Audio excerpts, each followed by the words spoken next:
What is happening, y'all? Cowboy here, and welcome to my review of Hell Is Us. Now, this review is based off of completing the game. At this point, I am 25 hours played. That's how long it took to get through the game and do a decent amount of the side content as well. But regardless, let's jump into it. I know, pretty interesting name for how idyllic and beautiful this area looks. Definitely the prettiest area in the game. But regardless, the first thing I want to jump in and talk about is the gameplay, because that is always what matters to me the most when it comes to games. And Hell Is Us it's interesting. I think I would split the gameplay into two halves, the combat gameplay and the puzzle gameplay.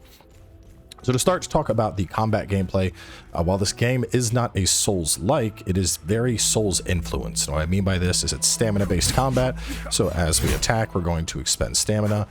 We have blocking. A perfect block counts as a parry. On top of that, anytime we take hits, our health and our stamina will actually decrease, and we need to get that back through attacking enemies and basically doing the equivalent of a Neo key pulse. So the combat seems like it's pretty interesting on the surface, and if you played the demo, I'm sure you would be inclined to agree. But unfortunately, as time tends to go on, I don't really feel the combat holds up. And this is mainly because of balance issues and just how powerful you become just putting together even a very basic build. And to talk about this a little bit, so I have, my build is pretty straightforward, I think, I get a little bit of life leech, obviously an attractive option. If something hits me, my return hit does extra damage. That's obviously nice. Extra energy comes in on hits. That's nice. And then I have just a couple glyphs that we'll talk about as we play.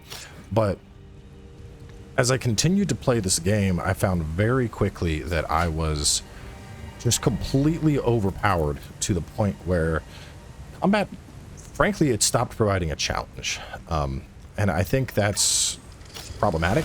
So like taking an enemy like this, yeah, I could parry this guy and get in attacks and then look for opportunities, or instead I could just do this. I can just knock him down and kill him. No, I can hit that move, instantly stuns them. Oh, here's another one. Nope. Sit down. And just to make sure that the stage is properly set, we are playing on Merciless, so enemies have 120% health, they have extra damage, but a lot of the mechanics in this game are so busted that it doesn't even matter what enemies are on, because we're just going to obliterate them in a couple swings. And this is just with this. I think it only gets exacerbated when I was using the dual wield. With the dual wield, I had this bubble that I would put up that would then reduce all incoming damage by 80%. So I could just sit there and get attacked by enemies and it wouldn't even matter, because I would leech up the damage that they were trying to deal. If I wanted to do AoE options, I had stuff like this move. Just, nope, you're all dead. And so, I'm the type of player that when I play Souls games, or when I play any game, I want to become powerful. I want to get as powerful as I possibly can, because that's typically what I like about these games. I want to become, I'm like, oh, I want to be basically a god. But I do think there are limits to that. And when you get so powerful that you're just obliterating everything in just a couple swings, I think the game starts to lose a little bit of its charm. And keep in mind, this is on the highest base difficulty. There is like some custom variables. So for a while I played jacking enemy health up to 180%, and that gave me a little bit more of a challenge, but in reality it was just making stuff harder to kill. It was just inflating health pools. And on top of that, so especially thinking about the demo of the game, in the demo, especially early on, you're very deliberate in what you do, whether it's looking for an attack that you can parry, or looking for an opening, or whatever the case is. But as time goes on into the game and you get the various glyph abilities and the stuff that really pulls your build together, that's where I feel it begins to fall apart, because you get so powerful with your glyphs that nothing really provides a challenge to you anymore, and you frankly begin just kind of steamrolling the content. Taking my thing for an example, like this guy is a tank type archetype. Typically you'd want to parry him, and instead I could go for parries, or I could just be like, nah, I'm just gonna smack you and I'm gonna kill you. Now keep in mind, these guys are tier 2 enemies, and at the end of the game everything is like tier 3 for the most part, but at the same time, I don't know, I feel like the combat challenge just really isn't there. Like, that's a 40-meter teleport that I can do to get on top of enemies and start pumping damage into them. It's just, I don't know. And another thing is, especially with how fast you can attack with the quicker weapons like the polearm as well as the dual blades, the whole concept of needing to like worry about your key pulsing, you know, it's not as much of a problem because most stuff is going to be dead by the time you finish a bigger combo. And then bigger enemies, like they might offer a slight challenge, but even then, if I'm utilizing my abilities, like if I wanted to go full sem with this, I could put up the 80% damage resistance shield. I could put up Berserk, which makes me completely immune to stun effects, and then I can just literally R1 something into the ground. And I do think that's problematic. I think it's, you know, on one hand, it's a lack of balance around how you can build your character and how powerful you can make your character, and it's something they should have spent more time playtesting. But at the same time, I also feel like because of how it works, the depth of combat just really isn't there, because the combat basically boils down to just our basic attacks and then timing what's essentially our key pulse, which also can full heal us. So with some smart play, you're effectively like invincible. Your health just never ends up dropping. And while a lot of the glyph abilities are pretty cool, you know, some of them are so powerful that it doesn't even matter. You're just obliterating stuff with those glyph abilities. And so, you know, as much as there's things about this game I do love, unfortunately, I think the combat is probably the weakest point in this game, which is disappointing, to say the least. Now, moving on from there, the puzzles, on the other hand, are the polar opposite. The puzzles in this game are perhaps some of the most satisfying puzzle-solving experiences I've had in a game. And just for like a little anecdote here, so I have a notebook that I keep next to my gaming PC. And when I'm playing through games and I'm going through something for the first time, I'll typically take little notes here and there, mainly about stuff like, you know, if I find a chest and I can't unlock it, I'm like, okay, that chest was in this zone up in the top left. You know, little things like that, so that I know, hey, there's a treasure you didn't find. And typically as I play a game, I might do a page of notes, maybe a page and a half. This game went through 7 pages of notes with the amount of treasures and puzzles and mysteries and just shit for you to solve as the player. And that, to me, is super satisfying because I love figuring stuff out in games. And that was by far the most fun I had. And just to give a brief idea of the puzzles, like jumping into inventory for a little bit. So one thing is the limbic chests. You'll find these chests that need a specific key, sometimes 2.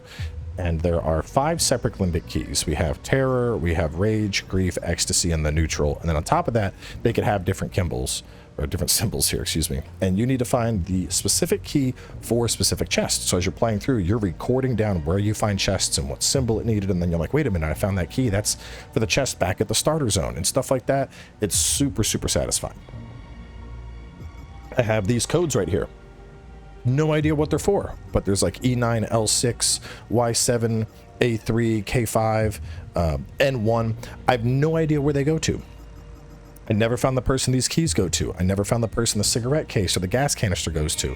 You know, there's so many different items that in some cases I'd find NPCs and I'm just like running through the items I have available to see if maybe they want one of those items because I don't know, you know, who a treasure is for or how to give it to them.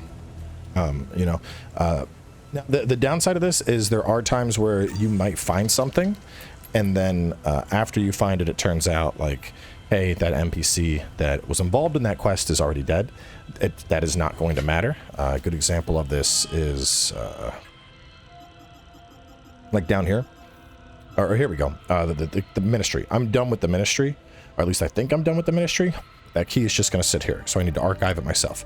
This picture, I'm pretty sure I know the lady that wanted the picture, but she disappeared from the game when I entered Act 2. So I don't think I can do anything with it, but it just sits in the inventory. And so, like, you really need to, like, talk to everybody and take notes if you're trying to, like, 100% this game and figure out who's getting what and stuff like that. Definitely not an approach that everyone is going to enjoy, but personally, I really like diving deep and solving all those various puzzles. You see, I'm trying to find one that's big enough that I can read. Here's an example of like a more high tier fight. You know, these guys are going to summon up a haze, but once again, nope. I'm just gonna do that and then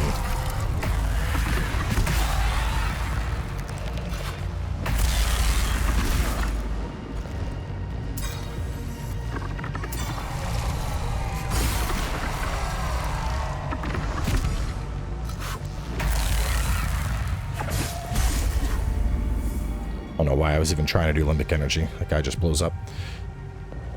So the puzzles by far, I think, are the best part of this experience, and you know, you're going to be going all over the place. I think probably one of my favorite puzzles to solve, just to give an antidote. So I was going through this like parking structure, and I found a note about like, you know, I got the notes on our laptop in B2. It's hidden in our usual spot. So I'm going on floor B2 and I'm looking all over for this laptop. I'm looking. Spend like 20 minutes, can't find it. Finally, I find it like hidden in a corner, like with a cardboard box over it. So I had to like, it would be the equivalent of like being like, wait a minute, and then like getting just into a spot and angling the camera, and I'm like, holy shit, that's the laptop. Open up the laptop, and he's like, hey, I had to change the passcode. I changed it to the deployment numbers of Delta, Epsilon, and Omicron because only you would know those numbers. Then I had to figure out the deployment numbers for Delta, Epsilon, and Omicron. And so to do that, I had to go through a bunch of these recordings that I had found in 3 separate zones to find the 2-digit code for Omicron, Omicron, Delta, and Epsilon, to then create the 6-digit code to then punch it into the chest to then get the loot. So like there are super obscure ass quest lines, and you're gonna find stuff and you're not gonna know where it's supposed to go or who it goes to. But personally, I'm all about that. I love that. I was constantly going all over trying to solve puzzles. So if you are looking at this game because you're like, oh cool, new Souls-like game, you're not gonna have a good time. It's just not that. The combat does not carry it. If you love solving puzzles, this is going to be right up your alley. Moving on from there to the world design, I actually really like the world design of this game. The way it's laid out, it's a hub-based style of game. So we go into our APC, and then our APC allows us to travel over to various locations. Some of the areas are more open, like the one we just did. Some of them are more enclosed. We're going to go to the Casa Marches. This is right where you go after the demo of the game ends, but I think that is one of the coolest areas in the game to talk about world design, because I think they did a really good job of just showcasing the world in this game. And, you know, so to add a little bit of context, and this kind of ties into the story as well, but we are basically in a war-torn country right now known as Hadia, and Hadia has been in like an embroiled war between the Palamists and the other group. What are they called? I keep forgetting every time the Sabians. The Palamists and the Sabians. They've been in this war forever, and so this is a town that was basically, it had Palamists living here, and then the Sabians kind of rolled in and, you know, took it over. And like, just, you know, you got all the military trucks with the flags, but then you have shit like this, like Sabian family tree, and it has them all hanging. You have, you know, the resistance and like the fight. There's some graffiti over here somewhere, the mural of like the people who are lost. And it's that kind of personality put into this world that really draws you in. And I also think the game does a really good job of touching on subjects that a lot of devs frankly don't want to touch. You know, there's obviously a lot of parallels going on to various conflicts in the world right now, and I'm not going to get into geopolitics in this video, but I think playing something like this and seeing how the NPCs are struggling with the conflict in just this imaginary world where it's really 2 factions fighting, it really does bring home like just how fucked up war is and how it impacts us, especially when we're not there, especially when we don't see it. And I think one of the most impactful parts, like I was running around, I was exploring this house, I think it was, and I'm going all over and I'm looking for loot, and I hear something, and I go upstairs and I find a little girl there, like covered in soot and ash, and her parents have been taken off and probably killed. And you find like a burial pit with a ton of fucking Palamists in it in this town that the Sabs shot and tossed into a pit. And the girl's like, I don't know where my parents went. I tried to run. We heard the explosions go off, and I ran into the house. And you're just like, God damn, this game is fucked up. But it really does sell the world because of that. And it makes you really want to explore this world and learn more about it. And, you know, it's just something that I think a lot of games, they won't touch on that. And I think, I mean, the last game I can think of that really had a war theme going on would probably be like Tales of Arise. And Tales of Arise was great, but, you know, having it with realistic characters and realistic faces and, you know, stuff that looks like it's more modern to our time, I definitely think hits that message home a bit harder in the world design. But so this kind of ties into the story, and talking about the story a little bit. The basic gist, without spoiling, is we sneak back into this country, and then as we sneak into this country, we end up getting embroiled in a century-long conflict between the Palamists and the Sabinians, along with the mystery that's going on related to the limbic entities, which are those things you saw me fighting. Now, I don't think there's going to be any left out here. We're just going to run around for a little bit. But the limbic entities are basically like personified emotions. At least that is my take, because they can have various attunements of grief, terror, rage, and ecstasy. And so my prevalent theory right now, once again, this is all just me making up shit, is that as people die, I think something calls forth this entity from their leftover emotions, and I think that is what causes the limbic entities to come forth. But so there's this like huge mystery involving the limbic entities, and involving obviously the civil war and the conflict that's going on. And so there's a lot to dig into, and there's a couple like pretty impactful moments in the story as well. The ending, I got a chuckle out of me. I'm not going to say anything else, but overall I enjoyed the story of the game. Talking a little bit about the graphics, I love the design of this game. It's very gritty. It definitely has a very realistic type feel, minus the alien type weapons that we're running around with. But I absolutely love the design, and especially when you're going into the towns and whatnot, it just feels like there's so much love that's been put into the environment, and this definitely ties into the world design, as I previously said. But it like the buildings don't just seem like a cookie cutter. Like you have the stamps that are slapped all over the buildings, you have the graffiti, you have the murals, you have the wreckage from the war. It very much just, oh, I love how they pull it all together. And the presentation here is beautiful. And then there's zones that are beautiful, like the lake we were just at, where it's one of the most scenic zones in the game. And the way the mist is rolling around in the mountains as you're rolling around in the marshes, and you can see there's a fire burning over there by the abbey, and you can go investigate that. I love the graphical presentation of this game and how they laid it out and designed it. Talking a little bit about the audio design, all in all, I would say the audio design gets a pass. It's not doing anything fantastic. I will say the weapons all kind of sound very samey.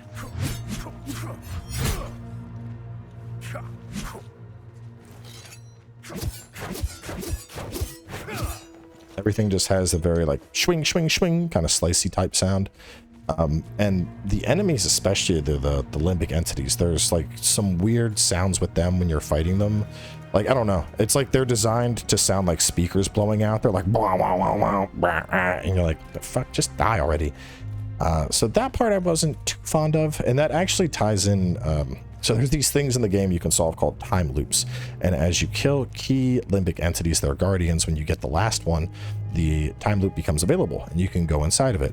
But when you kill that final guardian, there is a full-on like wow, wow, wow, and it just molests your ears when it happens, and you're like, what the fuck was that? Well, that was the time loop closing. You'll never mistake it for anything else, that's for sure.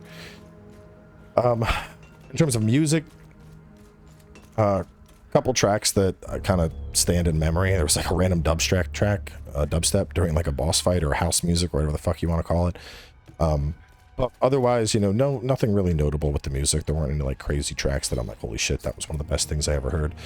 There are a lot of NPCs that are voice acted though, which is nice. I don't know why I'm still holding my gun. I saw a guy unload 2 clips into one of them.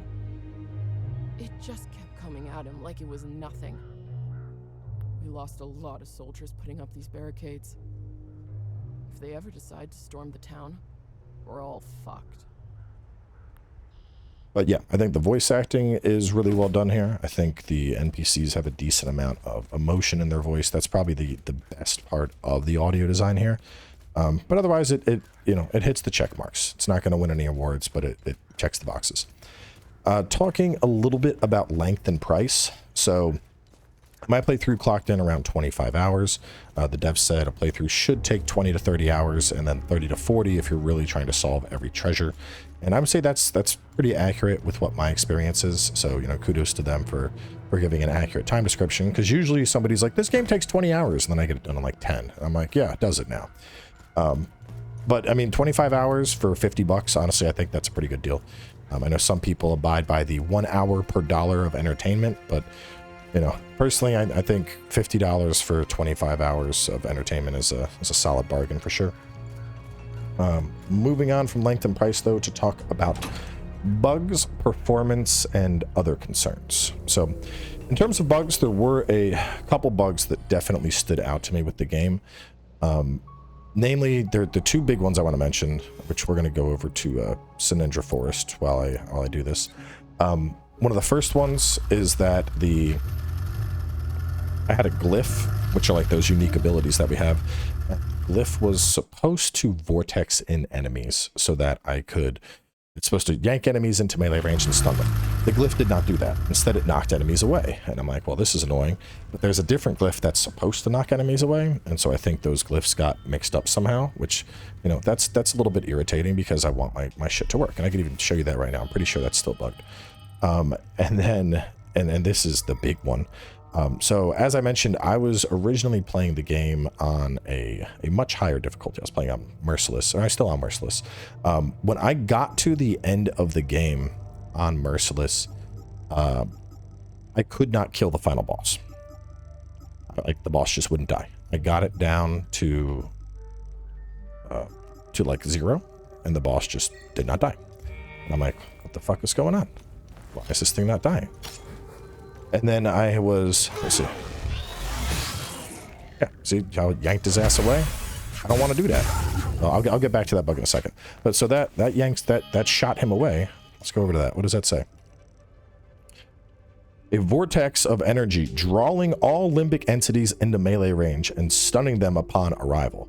Bro, was not stunned, was not drawn into melee range. Fix your fucking skill. That shit annoys me so much. I'm like, why? Why? It really fucking pisses me off.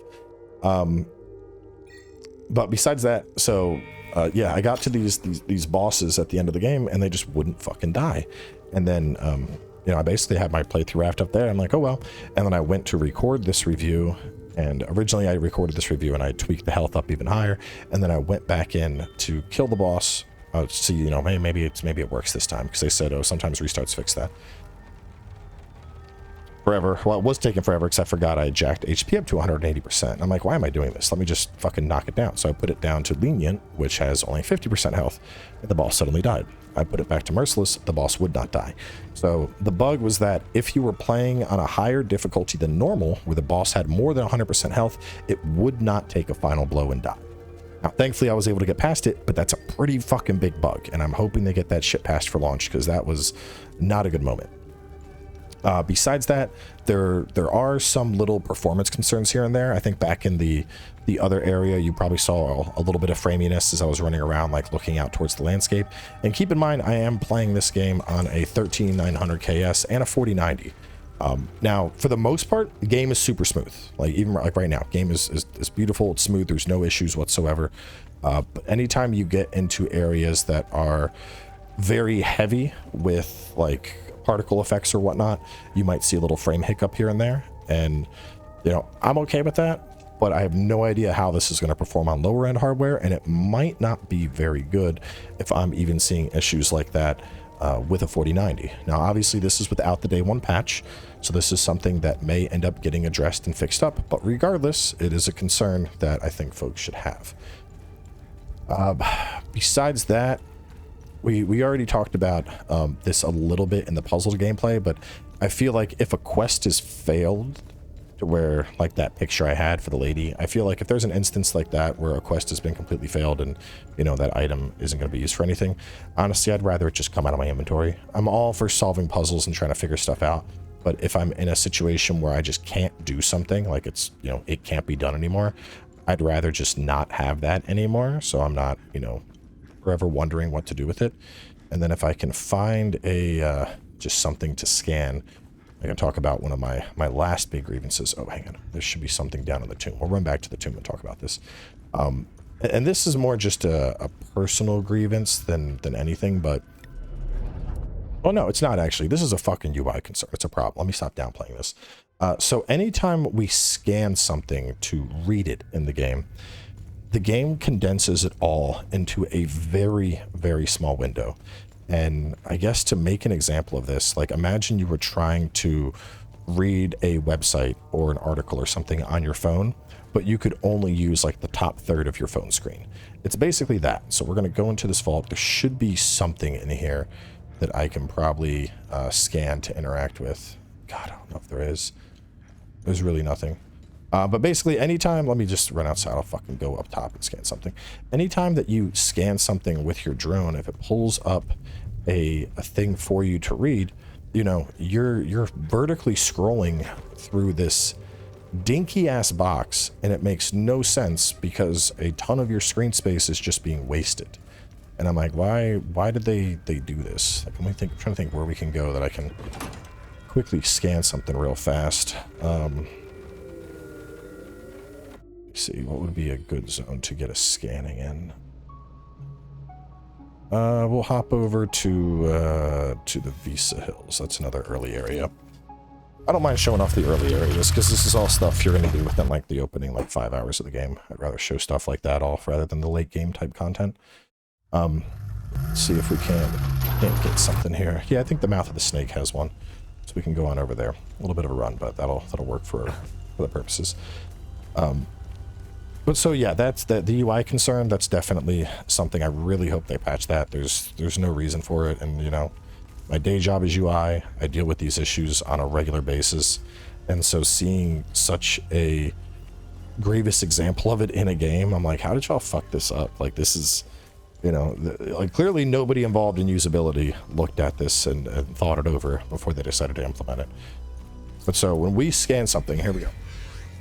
Like that little box up top where it just says follow the serpent to begin your ascension, the way will yield to the token of the serpent. That box never gets past like 3 lines, or maybe 4 lines in size. And so if you're scanning something that brings up like an entire paragraph, you're like doing these little fucking micro scrolls to try and read the thing, and it's super fucking dumb. I'm like, who thought this would be a good idea, you know? Like, why not have that extend to like halfway in the fucking screen? You know, if I'm scanning it, I can always toggle plain text and read it on the wall. But if I'm trying to read the clean text, I can't make that any bigger. And I feel like that text box absolutely needs to be increased. There's no reason to have it as small as it is. It's just a unnecessary UI limitation. That's a bad decision. So all that being said, what would the final score for this be? Honestly, I think I would probably put this at a 7 out of 10, pending an 8 out of 10 if the bugs get fixed. I think the biggest fault of this game is certainly the combat. The combat just not really being engaging enough to hold my attention as a player. But I do think the mysteries help to offset that quite a bit. The mysteries are a lot of fun, and I think that's going to be the deciding factor if this game is for you. If you're looking into this game because you're like, man, I really want to have a new Souls-like adventure, you're going to be disappointed. If you are the type of player that's like, man, I really want to go around and get immersed in this world and solve mysteries, I think you'll have a good time. But regardless of all that, the health bug on the final boss, the glyphs that don't match their abilities, all that shit needs to get fixed up. And these are, they're simple bugs that should be fixable. And if those get fixed, I think this would probably go up to an 8 out of 10, but it's hard to give it a higher score than that because while I did have fun, the combat is just not as entertaining to me as other similar action adventure type games like this. So regardless, that is going to wrap things up for the review. Still had a lot of fun playing it and solving the mysteries and whatnot, so of course y'all can expect a pretty lengthy Let's Play, clocked in at 34 episodes total. And then besides that, if this isn't your cup of tea, well, we have Hollow Knight Silk Song to look forward to in just a few days.